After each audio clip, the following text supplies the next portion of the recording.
Define sole proprietorship. A business owned and managed by one person is known as sole proprietorship.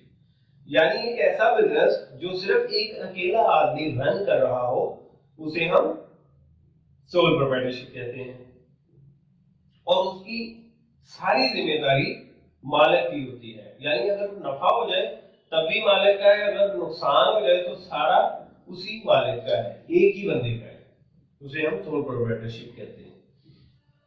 आमतौर पे हमारे गली गलों में जो परचून की दुकानें होती हैं उसे हम सोल प्रोप्राइटरशिप ही कहते हैं। यानी एक ही बंदा होता है जिसका वो किराने की शॉप होती है या कारोबार होता है, तो वही चला रहा होता है, वही नफा नुकसान का मालिक होता है और वही सारा कुछ करता है। Proprietor, the person who invest his capital in the business is called proprietor.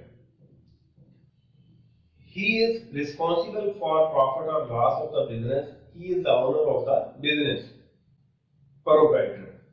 Proprietor क्या होता है?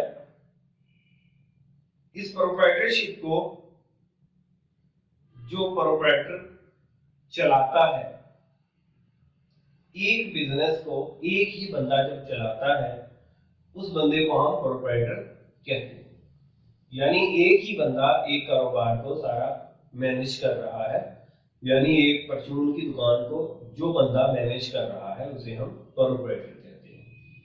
वही इसके नफा नुकसान का मालिक है, वही सारा कुछ करता है, उसे ही हम प्रोप्राइटर कहते हैं।